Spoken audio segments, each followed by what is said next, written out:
Assalamualaikum warahmatullahi wabarakatuh. Sahabat semua, kembali kami dalam tayangan lanjutan bersama dengan Pak Insinyur Suwardi Rasid dalam acara dialog diskusi terkait dengan tahapan-tahapan untuk budidaya tanaman porang yang tepat menurut kaidah ilmu pertanian, yang pada kesempatan tayangan pertama disampaikan ada 7 tahapan penting dan belum dijelaskan secara keseluruhan. Nah, pada tayangan berikut ini beliau akan menjelaskan dalam format diskusi bersama. Ya, oke, lanjut Pak Suwardi. Selanjutnya perhatian kita tertuju ke masalah persiapan penanaman, persiapan untuk menanam. Kalau kita sudah traktor, sudah digemburkan, kita buatkan bedengan, drainasenya kita perbaiki, lalu kita menentukan jarak tanam berapa yang kita harus terapkan. Ini juga penting, ditentukan jarak tanam berapa yang harus kita terapkan. Ada yang gunakan 20 kali 20 cm, ada yang gunakan 25 kali 40 cm, ada yang gunakan 25 kali 25 dan seterusnya. Tapi ada juga yang melakukan siksak. Jadi di antara tanaman di dalam baris, untuk baris berikutnya dia siksak di tengah-tengah. Ya. Di tengah-tengah antara dua baris itu. Ya, istilahnya siksak.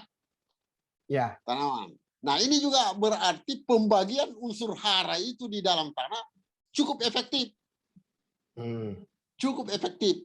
Jadi segitiga sama sisi istilahnya tanaman ini. Nah, itu juga memiliki seni yang bagus karena kita pandang dari manapun tanaman itu lurus. Ya. Nah, ini anunya. Jadi nanti barangkali untuk teman-teman kita di daerah ini barangkali sebelum melakukan penanaman tentukan memang jarak tanamnya yang mau dia gunakan itu berapa. Juga sebenarnya memang pada akhirnya juga persoalan jarak tanam terkait juga dengan kesiapan bibit. Ya, kalau bibitnya kurang, tentu. Nah, terus terang jadinya petani itu agak mengabaikan persoalan jarak karena ya ketika lahannya masih terbuka, ya kan? Ya di situ.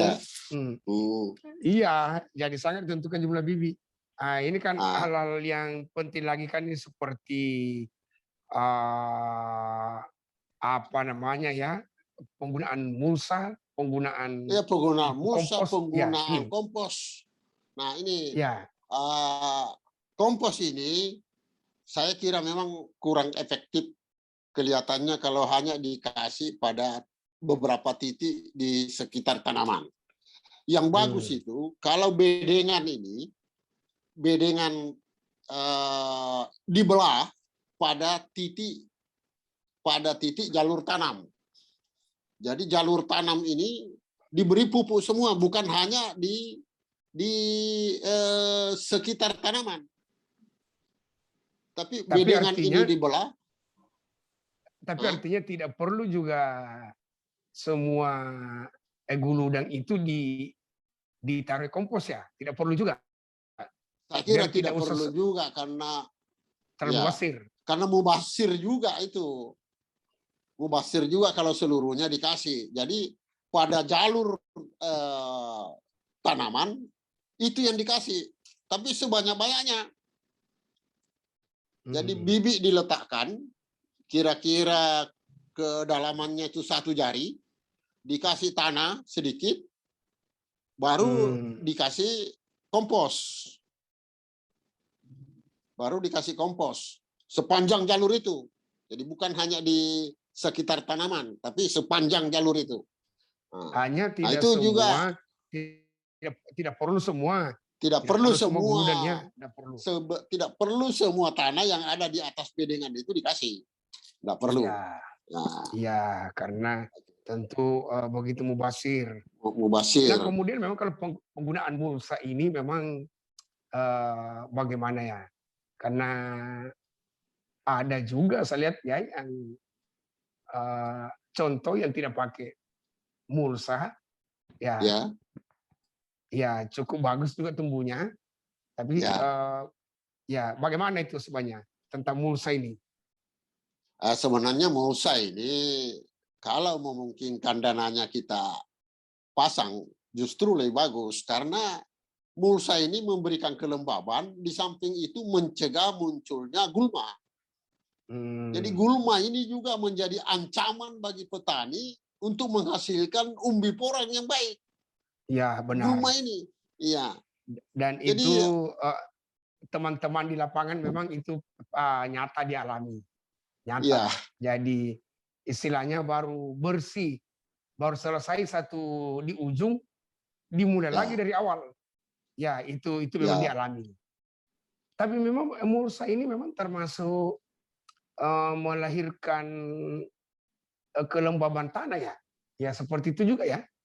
Ya, seperti itu juga sebetulnya. Bagusnya itu mulsa, ya mulsa plastik.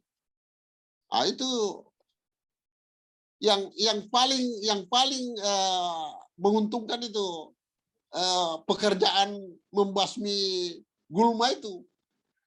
Dengan mulsa ini. Dengan mulsa ini pertumbuhan gulma tertekan, tidak akan tumbuh itu, tidak akan tumbuh itu. Paling ada yang tumbuh 1-2 di sekitar tanaman, di sekitar pohon porang. Nah itu kan tidak bermasalah kalau yang sudah seperti itu. Jadi ya seperti yang di Bupati Endrekang itu bagus itu. Dan memang sudah banyak yang gunakan mulsa untuk penanaman seperti ini. Cuma saya belum tahu berapa lebarnya itu mulsa plastik. Kalau panjangnya ya sepanjang itu tidak ada masalah. Sepanjang kebun itu bisa. Lebih panjang lagi lebih bagus, tidak terlalu banyak melakukan pemotongan. Cuma saya tidak tahu berapa lebarnya dan harganya berapa sekarang. Nah itu yang ya lebih menguntungkan lah kalau menggunakan itu mulsa dibanding kalau tidak menggunakan. Iya. Kalau penentuan waktu yang paling tepat menanam itu memang ya bagaimana anunya, bulan berapa sebenarnya yang paling pasnya? Ya ini sesuai dengan pengalaman yang kita lihat. Sesungguhnya untuk daerah Sulawesi Selatan, khususnya daerah Luwu Raya, itu kalau menurut saya yang saya amati selama ini, sebaiknya itu melakukan penanaman pada saat awal musim hujan. Dan biasanya itu terjadi pada minggu-minggu kedua bulan Oktober. Minggu-minggu kedua bulan Oktober, di bulan Oktober. Ya. Kita bicaranya ini konteks minimal Sulsel lah. Kita bicara konteks minimal Sulsel. Ini kan beda-beda ya. Beda antara wilayah Makassar ada Maros, terus Goa, Malino, kemudian Bulukumba ke Sinjai itu beda. Curah hujannya beda, waktu hujannya beda. Iya. Jadi dan saya hanya melihat, mengamati apa yang terjadi di daerah Luwu Raya, bahwa yang paling tepat kita itu untuk daerah sana itu sebaiknya ya minggu kedua bulan Oktober dan paling lambat pertengahan Desember sudah berakhir. Tapi kalau wilayah Makassar dia kayaknya lebih cepat ya. Lebih cepat. Ya dia mungkin saya nggak tahu. apa Agustus, mungkin Agustus ya. Mungkin di Ya, Agustus sudah atau September. Agustus untuk Agustus ya. Makassar Maros. Ya, Agustus untuk Makassar Maros. Ya, memang beda.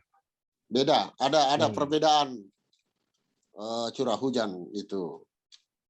Dan sedapat mungkin kita juga menghindari penanaman sebelum datangnya musim hujan. Karena kalau kita tanam ini bibit, hujan belum ada atau sudah ada hujan 1-2 hari, ini panas bumi ini naik dan menyebabkan bibit ini mati, membusuk. Itu maksudnya pas di awal hujan itu. Ada ya? awal hujan itu. Ya. Di awal hujan itu ya. Ya, membusuk itu karena dari panas bumi ini naik. Panas bumi itu keluar ya. Ya. Artinya belum sampai 5-10 cm tanah ini basah. Belum. Nah, jadi ya sebaiknya jadi lebih bagus setelah hujan ya. Setelah ada hujan ya minimal 1 minggu atau 2 minggu lah katakanlah begitu. Baru kita lakukan penanaman.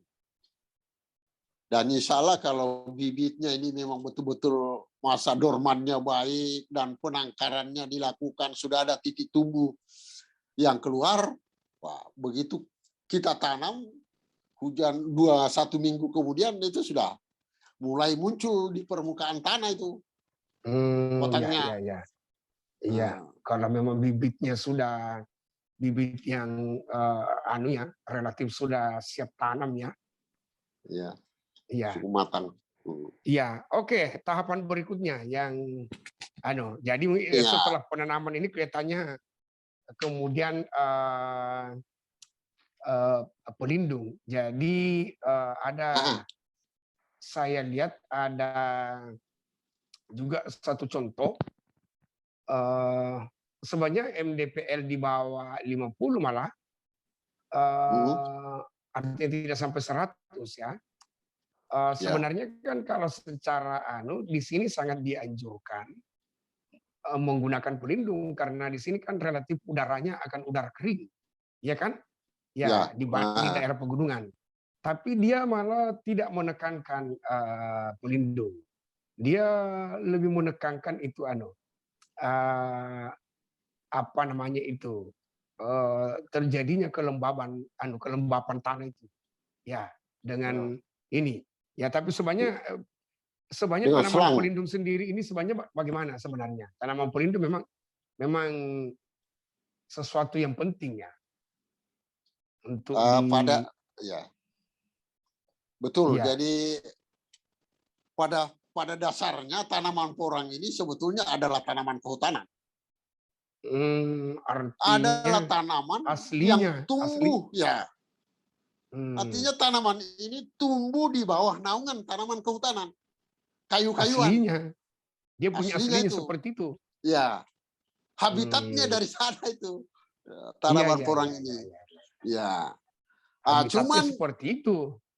Ya. Cuman dalam membudidayakan porang ini secara komersil, secara teknis yang baik, kita harus melihat di mana kita harus letakkan pohon pelindung dan pohon pelindung apa yang terbaik untuk tanaman porang. Yang dikhawatirkan itu kalau kebun ini terpapar oleh matahari siang jam 1 katakanlah begitu sampai sore. Ini yang merusak tanaman. Nah, oleh karenanya sebaiknya kita melakukan penanaman pohon pelindung. Pohon pelindung ini ada beberapa pilihan yang baik untuk kelembaban tanah, juga multifungsi. Nah, bisa juga menyuburkan tanah, bisa juga buahnya bermanfaat untuk petani porang itu sendiri. Katakanlah pisang. Pisang, kelor, atau dadap. Ini memungkinkan semua ini. Jadi kelor kita tinggal juga bisa ya. kelor juga bisa karena ini gizi bagus juga ini, kelor ini untuk sayur ya, sayur. Jadi tadi terutama matahari yang jam 1 ke atas itu ya, yang Jam paling 1 ke atas. ya, yang paling Ya, ini perlu perlindungan ya. perlu Ya karena perlindungan. kalau matahari pagi dan ternyata sampai tengah hari itu pentingnya. Tapi terutama yang jam 1 ke atas ini ya, yang paling Jam 1 yang sampai paling sore. ya. Nah, makanya kita harus melihat kebun ini di posisi mana kita harus melakukan tanaman pelindung. Jadi Tapi kebun sekarang ini ya ada yang saya ingin tanya. Kalau sudah menggunakan mulsa, ya, apa memang itu masih penting menggunakan pelindung kira-kira? saya kira Ya, masih penting. Karena yang kita lindungi ini adalah matahari sore, matahari siang dan sampai sore. Ini yang kita apa namanya kita tangkal untuk paparan sinar matahari itu yang merusak ya tapi kan tanaman. artinya mulsa sudah ada di tanah, mulsa sudah ada di itu bagaimana? Tidak, Itu tetap pengaruh perlu. mulsa ini hanya kelembaban dan lebih tinggi pada masalah pengendalian gulma. Lebih Ya, tinggi. ya. Jadi saya kira cuman ya tidak perlu tanaman pelindung ini padat. Tidak Iya. perlu. Saya kira Ya. ya tinggal melihat kira-kira di mana Pak di areal kebun ini terpapar matahari siang sampai sore. Nah, itu yang perlu kita lindungi. Ditanam ini Iya, betul. pohon-pohon pelindung ini tadi. Saya kira begitu untuk persiapan untuk Pelindung tanaman itu jadi pelindung. memang Pelindung itu. memang tanaman pelindung penting lah ya. Artinya walaupun ada mulsa, ya Ya, lebih-lebih kalau tidak tidak memakai ada. mulsa, ya Ya, itu harus sekali ya. Iya. ya, saya kira Oke. begitu pada dasarnya. Hmm, iya. Yang tak kalah penting kemudian pemeliharaan. Ya Ya, memang ini aspek eh, pemeliharaan. Iya. ini ya, pemeliharaan ini ya itu sangat sangat jelas bahwa setiap tanaman yang dibudidayakan ya Hmm. harus disisihkan waktu untuk pemeliharaan Iya, iya, iya. untuk Iya, iya, mendapatkan iya. hasil yang maksimal. Kalau tidak ada pemeliharaan ya begitu saja hasilnya. Jangan terlalu berharap mendapatkan hasil yang maksimal. Jadi itu Artinya ya artinya biar tahapan yang dilalui tadi ini sudah ya sudah tepat, katakanlah begitu ya.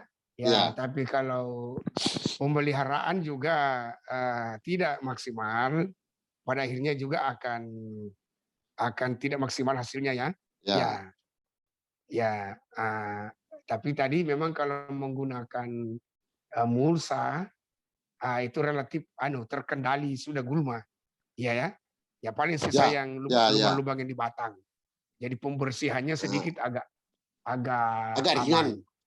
sudah Ya, aman ya tapi kan masih betul. banyak Nah, memang masih banyak yang lain seperti kadang gangguan ulat itu kan kadang juga muncul.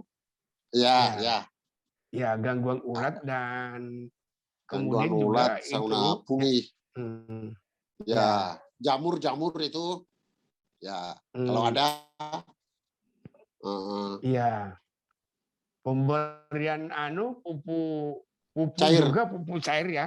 ya. Saya kira inti pemberian pupuk cair ini sangat penting. Ini bagus ini. Untuk Ini buat be- merangsang translokasi makanan dari akar ke batang dan ke daun untuk proses pembesaran umbi. yang Ini pupuk cair tadi pupuk ini. cair ini saya kira bagus ini. Jadi ini juga merangsang translokasi makanan sehingga daun dan batang ini menjadi lebih segar terus Dan ini juga menimbulkan, bisa membuat jumlah kata lebih besar, lebih banyak jumlahnya. Jumlah kata lebih banyak dan matang begitu nantinya. Kalau ini pupuk kalau cair artinya ini, sudah tumbuh sebenarnya, kalau sudah tumbuh, ya, mana efektif? Pupuk cair atau tetap pupuk kompos yang diberikan ketika sudah ya. tumbuh, tanaman sudah tumbuh? Bagaimana? Memang yang efektif Nah, mana? sebetulnya kalau bicara efektif yang mana, pupuk cair ini lebih gampang diserap oleh akar tanaman. Itu lebih gampang ya. Nah, dan kita dalam tadi tahapan pemeliharaan lahan, bukan pemeliharaan lahan, persiapan lahan, itu sudah kita kasih pengolahan lahan, sudah ada diberikan pupuk kompos. Sudah ada, sudah ada makanannya disiapkan. Ya, jadi persiapan tanamnya itu sudah kita berikan makanan, disiapkan makanan di situ. Nah, itu yang kendala biasa. Kalau pupuk komposnya ini lebih duluan dimakan oleh gulma daripada tanaman porang ini sendiri. Ya, ini yang jadi masalah. Ya, artinya pupuk kompos dimaksudkan untuk tanaman, ternyata rumput yang lebih dulu makan. Iya. Nah, ini yang masalah. Tapi kalau sudah ada mulsa, tidak ada masalah lagi. Tinggal bagaimana pupuk cair ini untuk merangsang berkembangnya akar dengan baik di dalam tanah. Ya, tentu memberikan juga dampak positif kepada batang, menimbulkan daun mengeluarkan katak, dan selanjutnya mereka mengirim kembali ke pembesaran umbi porang itu. Nah, ini bagusnya pupuk cair ini. Cuma biasanya pupuk cair itu mahal juga. Ya, itu dari segi harga ya. Dari segi harga. Dari sisi harga. Nah, bayangkan kalau misalnya kita tanam jarak 50 cm kali 50 cm saja berarti 20.000 pohon. Iya kan? 20.000 pohon lah, berapa pupuk cair yang kita harus adakan. Tapi itulah, kalau memang memungkinkan ya bisa saja. Dan karena dampaknya bagus. Jadi memang artinya kalau biaya memungkinkannya, ya sebaiknya dengan pupuk cair ya. Dengan pupuk cair untuk pemeliharaannya. Ya. Iya. Ya, saya kira itu karena. Iya, Pak Suwardi, pada kesempatan ini saya pikir ini yang poin-poin yang penting kita sampaikan lah ya ke kawan-kawan. Ya, untuk mudah-mudahan inilah lebih berhasil. Ya, lebih berhasil dalam mengembangkan tanaman porang ini. Saya kira demikian Pak Suwardi. Terima kasih banyak, dan para sahabat, semoga apa yang kami sampaikan ini bermanfaat adanya. Terima kasih. Assalamualaikum warahmatullahi wabarakatuh. Waalaikumsalam warahmatullahi wabarakatuh.